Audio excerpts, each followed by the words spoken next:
In the night, no control, क्या करूं? भारत जैसे पुरुष प्रधान देश में जहां हर फिल्म की कहानी हीरो के आसपास ही घूमती है, वहां एक ऐसी एक्ट्रेस आई जिन्होंने न सिर्फ महिला प्रधान रोल किए बल्कि अपनी निजी जिंदगी में भी एक मजबूत महिला किरदार के रूप में नजर आई। मन क्यों बहका रे बहका आधी रात को। अपने पिता की गैरकानूनी संतान होने से लेकर 2 शादी और 6 अफेयर्स तक उनका जीवन हमेशा विवादों में रहा। 80 के दशक की इस हीरोइन की चर्चा आज भी बॉलीवुड से लेकर मीडिया तक होती है।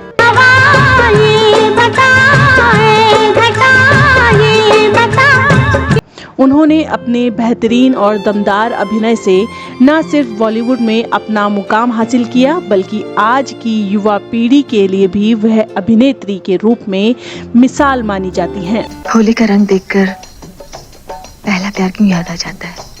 आपका मतलब डॉक्टर साहब से है ना? जी हाँ, हम बात कर रहे हैं अभिनेत्री रेखा की। आज हम इस वीडियो में कुछ ऐसे राज खोलेंगे कि आपका दिल दहल जाएगा।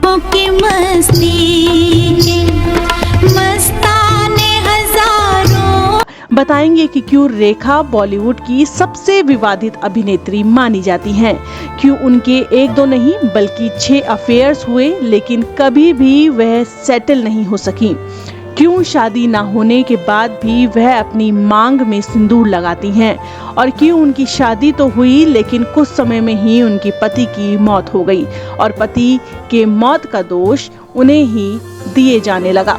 ये सब जानने के लिए आप जुड़े रहिए वीडियो के अंत तक।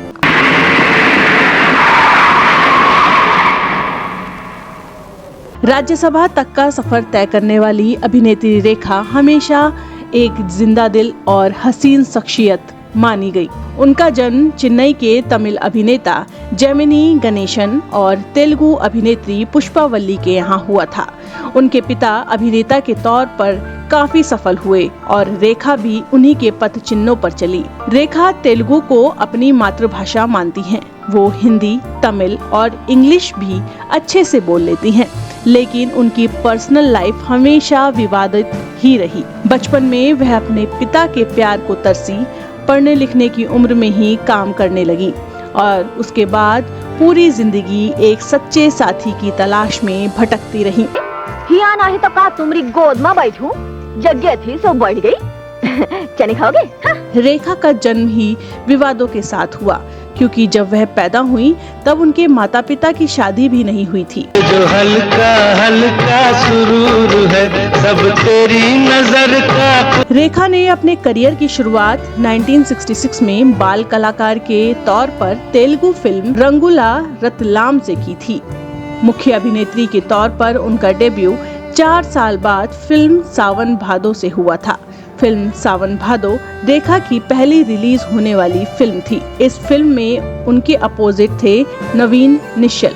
नवीन निश्चल की भी ये पहली फिल्म थी और इस फिल्म के बाद दोनों के अफेयर के किस्से सबकी जुबां पर थे।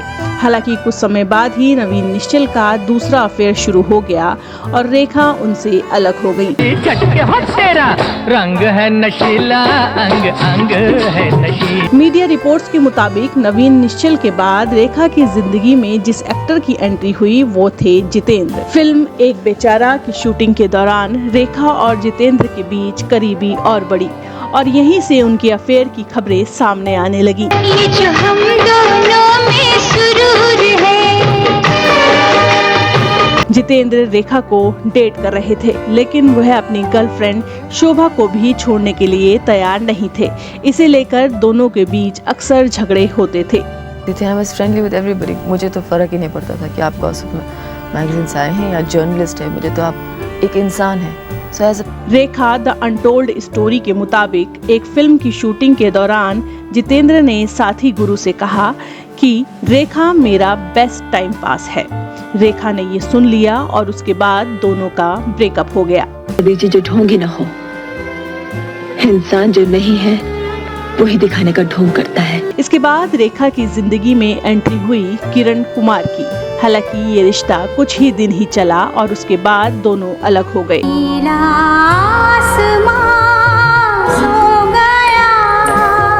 रेखा अभी भी सच्चे प्यार की तलाश में ही थी। इसके बाद कुछ फिल्मों में साथ काम करने के बाद रेखा की जिंदगी में आए एक्टर विनोद मेहरा। आपकी आंखों में कुछ महके हुए। हालांकि विनोद मेहरा पहले से ही 2 बार शादी कर चुके थे और दोनों से तलाक ले चुके थे, लेकिन अपनी भोली मुस्कान के चलते उन्होंने रेखा के दिल में जगह बना ली और दोनों का प्यार परवान चढ़ने लगा।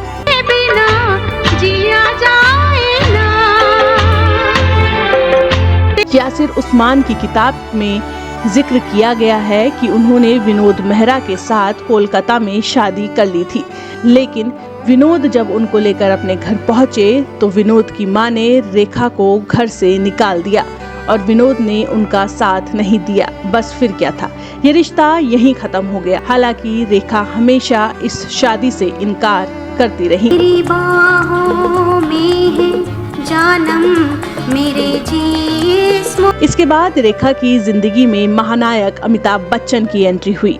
रेखा ने अमिताभ बच्चन के साथ करीब 10 फिल्में की और इस दौरान ऑन स्क्रीन से लेकर ऑफ स्क्रीन तक उनके प्रेम के चर्चे आम होते रहे।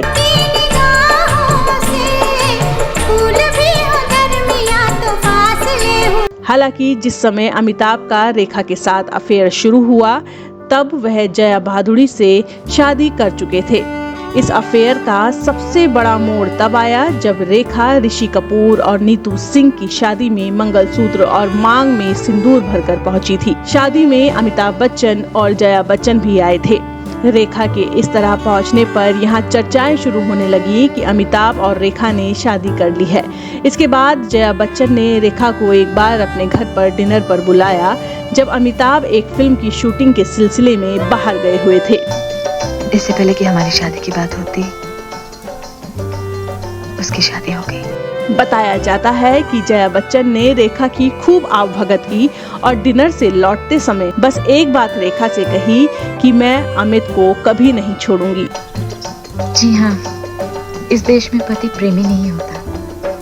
इसके बाद रेखा को यह समझ आ गया कि अमिताभ बच्चन कभी भी उनके नहीं हो सकते। अमिताभ से रिश्ता टूटने के बाद रेखा कुछ सालों तक बिल्कुल अकेली रही। वह बस अपने काम पर फोकस कर रही थी और करियर में सफलता की ऊंचाइयां छू रही थी। मासूम लड़की किसी की बहन नहीं थी क्या? वो किसी की बेटी नहीं थी क्या? उस लड़की की इज्जत नहीं थी? कुछ मीडिया रिपोर्ट्स के मुताबिक 1996 में स्मिता पाटिल की मौत के बाद राज बब्बर की रेखा से मुलाकात हुई और दोनों अपनी परेशानियां शेयर करने लगे। दोनों ने साथ में कई फिल्में की। दोनों की स्क्रीन पर अच्छी केमिस्ट्री भी दिखी और देखते ही देखते दोनों रिश्ते में आ गए। धीरे धीरे जरा जरा जाने जाना होने लगा। कुछ समय बाद रेखा ने राज बब्बर से शादी करने की मांग कर डाली, लेकिन राज बब्बर ने साफ साफ इनकार कर दिया कि वह शादी नहीं करेंगे। बस फिर क्या था, रेखा का दिल एक बार फिर टूट गया। दिल टूटता गया और रेखा आगे बढ़ती गई। ये उनके सच्चे जीवन साथी की तलाश थी या कुछ और, ये कोई नहीं समझ सका। रेखा का करियर शबाब पर था और वो उस वक्त एक ऐसी अकेली अदाकारा थी जो पुरुष प्रधान बॉलीवुड में महिला प्रधान कमर्शियल फिल्में कर रही थी और सुर्खियों में छाई हुई थी। तभी 80 के दशक के आखिर में रेखा को संजय दत्त को फंसाने का आरोप लगने लगा।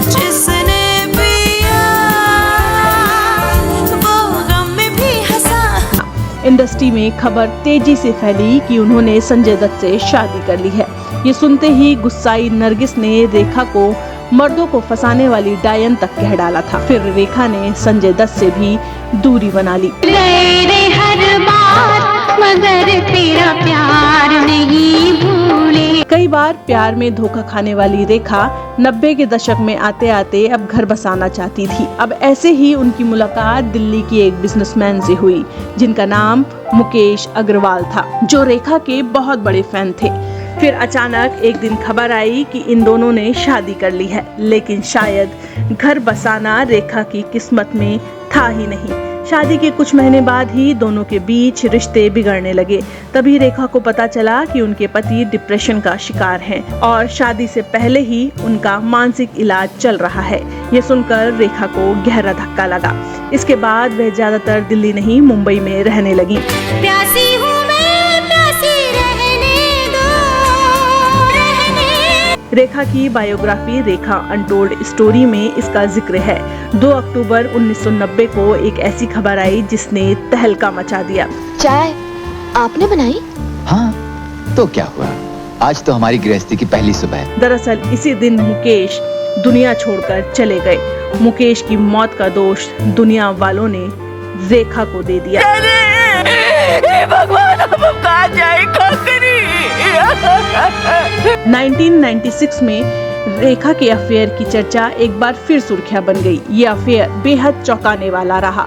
फिल्म आई थी खिलाड़ियों के खिलाड़ी। इस फिल्म में रेखा के साथ अक्षय और रवीना टंडन थे। इसी फिल्म की शूटिंग के दौरान ये खबरें आम हुई कि रेखा अपने से 13 साल छोटे अक्षय कुमार को डेट कर रही हैं। हम है सीधे साधे अक्षय अक्षय, हम है सीधे। कहते हैं इसी फिल्म के दौरान रवीना भी अक्षय को डेट कर रही थी, लेकिन जैसे ही उन्हें रेखा के अफेयर के बारे में पता चला तो उन्होंने मीडिया में इसकी भड़ास निकाल दी और रेखा को काफी बुरा भला कहा। हालांकि रेखा और अक्षय ने कभी भी इस रिश्ते को स्वीकार नहीं किया और खामोशी से अलग हो गए। Excuse me, I am not an illiterate. I am a graduate from the University of. अब बात करते हैं ऐसे रिश्ते की जिसके बारे में बहुत ही कम लोग जानते हैं। दरअसल कुछ साल पहले एक खबर आई कि रेखा की एक महिला मित्र भी हैं। फेमस जर्नलिस्ट मोहनदीप ने अपनी किताब यूरेका में इस बात का दावा करते हुए इस राज से पर्दा उठाया है। किताब में लिखा गया है कि रेखा लंबे समय से पश्चिम मुंबई के बांद्रा में जिस सी फेसिंग बंगला नंबर 2 में रहती हैं, उसके अंदर जाने की इजाजत किसी को भी नहीं है सिवाय एक शख्स के, जो है उनकी पर्सनल सेक्रेटरी फरजाना। किताब में ये दावा किया गया है कि आज तक किसी ने भी रेखा के इस पुराने रहस्यमयी बंगले के अंदर का नजारा नहीं देखा है, क्योंकि इसके अंदर कई राज छुपे हैं। मैं कोई बाजी नहीं खेल रही हूँ। क्यों मेरा घर तबाह कर रही है? अपना घर भी तो भोग रही हूँ। कहते हैं उनके हाउस हेल्प और सिक्योरिटी गार्ड्स को भी बाहरी हिस्सों में रहने की इजाजत है। कोई भी उनके बेडरूम में नहीं जा सकता सिवाय फरजाना के। फरजाना रेखा की जिंदगी में उस वक्त आई थी जब उनकी लव लाइफ पूरी तरह से बर्बाद हो गई थी। जर्नलिस्ट मोहन दीप का दावा है कि दोनों के रिश्ते सामान्य नहीं हैं। दोनों पति पत्नी की तरह साथ रहते हैं। हालांकि इस रिश्ते की सच्चाई किसी को भी नहीं पता है। आपको ये वीडियो कैसा लगा हमें कमेंट कर जरूर बताएं। रेखा और उनकी गर्लफ्रेंड के बीच क्या सच में पति पत्नी जैसा रिश्ता हो सकता है? जरूर लिखें।